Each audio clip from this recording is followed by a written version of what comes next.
आपने 100 दिन की योजना का वादा किया था, इसका हिसाब किताब हैदराबाद की जनता मांगती है। क्या हुआ? 100 दिन छोड़िए साहब, 5 साल पूरे हो गए। उसमें से कुछ भी करा हो तो हैदराबाद की जनता के सामने रखिए। एक सिटीजन चार्टर आप देने वाले थे, उसका क्या हुआ? सिटीजन चार्टर छोड़िए, इसका पहला पृष्ठ भी तैयार नहीं हुआ है अभी। और रोजमर्रा के काम के लिए, गटर की सफाई के लिए, रोड की सफाई के लिए, रोड की स्ट्रीट लाइट के लिए हैदराबाद की जनता धक्के खा रही है। 32,000 से ज्यादा नल कलेक्शन गरीब बस्तियों में देने थे। हमने हिसाब किताब लगाया, हमारे कार्यकर्ताओं ने 20% से ज्यादा आप नहीं दे पाए हो। कब दोगे? वादा तो 5 साल का था। गरीबों के लिए 1 लाख घर बनाने थे, 1100 से ज्यादा नहीं बना पाए, जबकि मोदी जी ने 1,35,000 गरीबों के घर के लिए तेलंगाना को पैसा मुहैया करा है, मगर आप इंप्लीमेंट नहीं कर पाते हो। आपके फार्म हाउस से बाहर निकलकर सचिवालय में आओगे तभी तो शायद कभी इंप्लीमेंटेशन होगा। भूसी नदी के साथ साथ 42 किलोमीटर का 6 लेन रोड बनाना था। मेरा सभी मीडिया वालों को निवेदन है कि आपकी वैन जरा भूसी नदी के किनारे किनारे घुमाकर वो 6 लेन का रोड हैदराबाद की जनता को एक बार दिखा दीजिए जरा। हैदराबाद की जनता श्रीमान आपसे पूछती है कि वादों का क्या हुआ। 15 डंप यार्ड बनाने थे, एक डंप यार्ड का बोर्ड भी तो दिखा दीजिए। कहां गए वो 15 डंप यार्ड? 4 प्रेक्षागृह रविंद्र भारती की तर्ज पर आप बनाने वाले थे, क्या हुआ? 10,000 करोड़ की एक योजना लेकर आए थे आप, कहां गया 10,000 करोड़? कब खर्च किया? म्युनिसिपल कॉर्पोरेशन के बजट का योग भी बना ले तो इतना नहीं होता है। एक हुसैन सागर को स्वच्छ तालाब बनाने का, एक स्वच्छ स्पॉट बनाने का, टूरिस्ट स्पॉट बनाने का वादा किया था। मैं अभी अभी हुसैन सागर के पास से आया हूं, आप हर रोज जाते हैं, मैं इसके बारे में कोई और टिप्पणी नहीं करना चाहता। गांधी और उस्मानिया हॉस्पिटल की तर्ज पर 4 नए अस्पताल बनाने थे, हमें तो दिखाई नहीं दिए। मोदी जी ने एम्स में मेडिकल कॉलेज दिया, मजदूरों की जो अस्पताल है इसमें भी मेडिकल कॉलेज दिया और अस्पतालों को कंप्लीट करने का काम मोदी जी ने किया।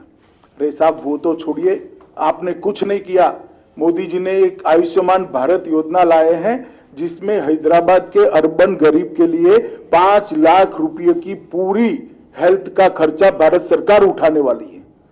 आपने पॉलिटिकल रीजन से मोदी जी हैदराबाद में लोकप्रिय हो जाए इसलिए उसका भी इंप्लीमेंटेशन नहीं किया और हैदराबाद के गरीब को आपने 5 लाख रुपए के स्वास्थ्य योजना से महरूम रखा है।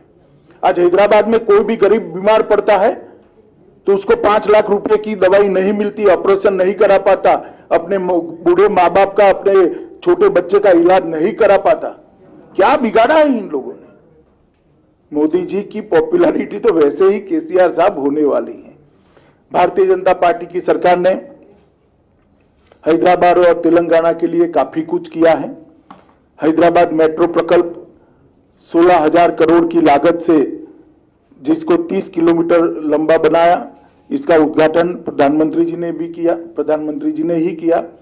प्रतिष्ठित शैक्षणिक संस्थानों की स्वीकृति की 4 बनाए हैं। Biodiversity research centre Hyderabad, centre for innovation for defence excellence Hyderabad, ऐसे 4 बनाए हैं। 40,800 करोड़ की कर चुके हैं जिसमें हैदराबाद बेंगलुरु राजमार्ग, हैदराबाद विजयवाड़ा राजमार्ग, शहरी क्षेत्र के विकास के लिए अमृत मिशन लाया। ग्रेटर हैदराबाद नगर निगम में 3.30 करोड़ मूल्य के 2 पार्क विकसित किए गए। जीएचएमसी की क्रेडिट रेटिंग की पूरी कर लिए हमने। विकास के लिए अमृत मिशन लाया। ग्रेटर हैदराबाद नगर निगम में 3.30 करोड़ मूल्य के 2 पार्क विकसित किए गए। जीएचएमसी की लिए क्रेडिट रेटिंग की पूरी। और मुझे कहते हुए आनंद होता है कि सबसे ज्यादा पीएम स्ट्रीट वेंडर योजना का फायदा अगर किसी एक राज्य को मिला है तो तेलंगाना को मिला है। 3 लाख लोगों को पीएम स्ट्रीट वेंडर योजना के तहत लोन देने का काम किया गया और सबसे ज्यादा किसी बड़े शहर में दिया गया है तो हैदराबाद को दिया गया है। 30,000 से ज्यादा पीएम स्ट्रीट वेंडर के लोन दिए गए। लगभग और 72 किलोमीटर लंबी रेल परियोजना मेट्रो की लागू हो रही है।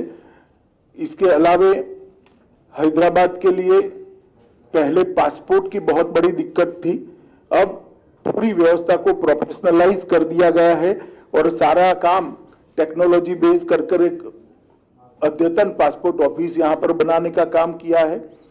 और इसके साथ साथ हैदराबाद के अंदर ये आईटी का बड़ा हब है। देश भर के युवाओं के लिए मोदी जी ने ढेर सारे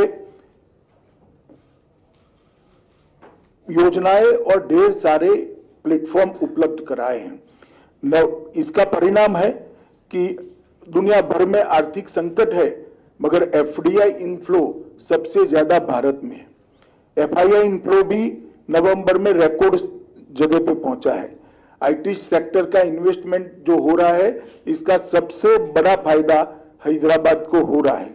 हमने देखा है कि हैदराबाद में भारत की योजना और प्रधानमंत्री जी के सबसे संपर्क से कई बड़ी बड़ी कंपनियां आकर्षित होकर यहां पर अपना इन्वेस्टमेंट किया है और मेक इन इंडिया की चमक भी हैदराबाद के अंदर बढ़ी है।